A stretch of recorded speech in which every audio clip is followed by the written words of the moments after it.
Hey there, sisters. Neely Salem here, just coming to bring the most soulful of women in the Nishma group a message of hope during these challenging times.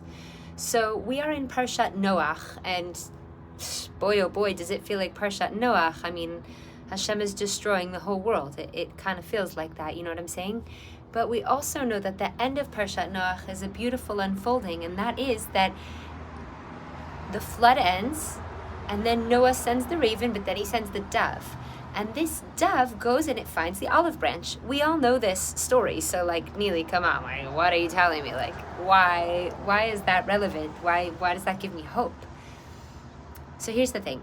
Do you think that when they finally found a trace that there was land, that they found a trace for hope that the world would go on, that they just took that olive branch and they tossed it over the ark and they're like, okay, cool, so good news, there's land somewhere, there's dry land, No, that olive branch was the most precious.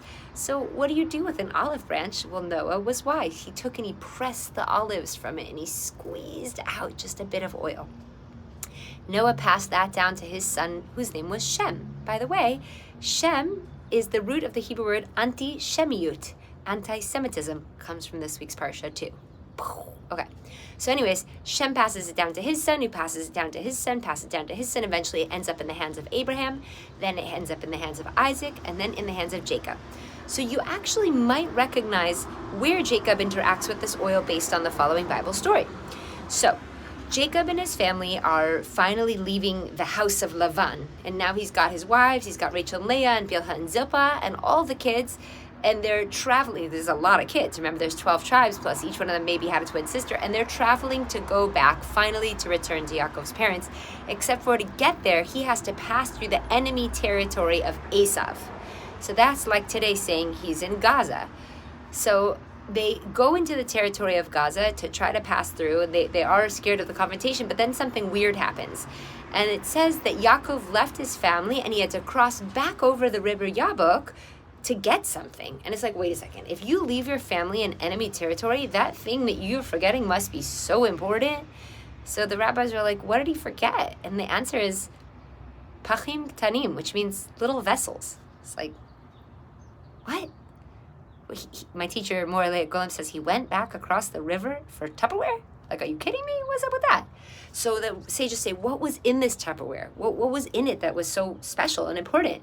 It says that this was the pressed olive oil. Wow. So why would he carry that with him? Why would he need it? Because this is the message of our people. We carry hope throughout all the generations, even when the world seems like it's destroyed, and it actually is. Even when it takes going for something incredibly dangerous and leaving his family in enemy territory, he still goes and gets this, because this is the message of our people. But that oil story doesn't end there. When's the next time we hear about oil? You got it, the story of Hanukkah.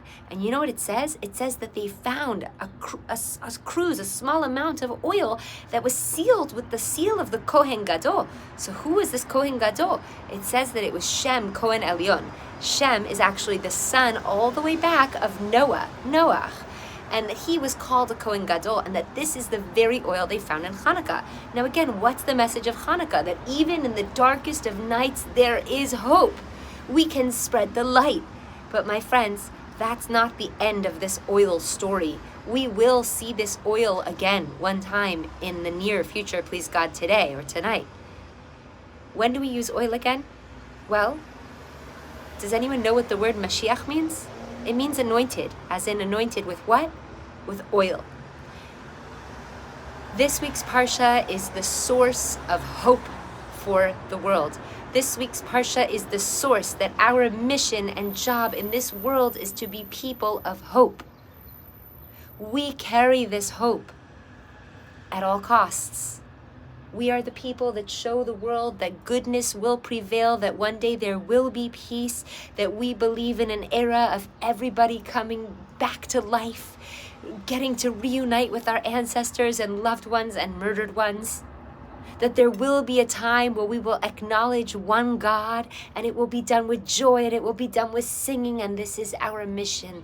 We hold this message for the world, and this message comes out in this week's Parshat Noach. So I bless you to hold strong to the hope, Hold strong to your visions of Mashiach. Hold strong of your prayers of returning to Jerusalem. We hold strong because we are the people that tell the entire world that it's going to be good. And we will never lose that hope or faith. It says, we have a song in Hebrew, Am hanetzach lo mefached miderech aruka. That means the nation of eternity, the eternal nation, is not afraid of the journey, is not afraid of the long road. We've been in it for 2,000 years and we're going to stick with it till the end. Much love. God bless.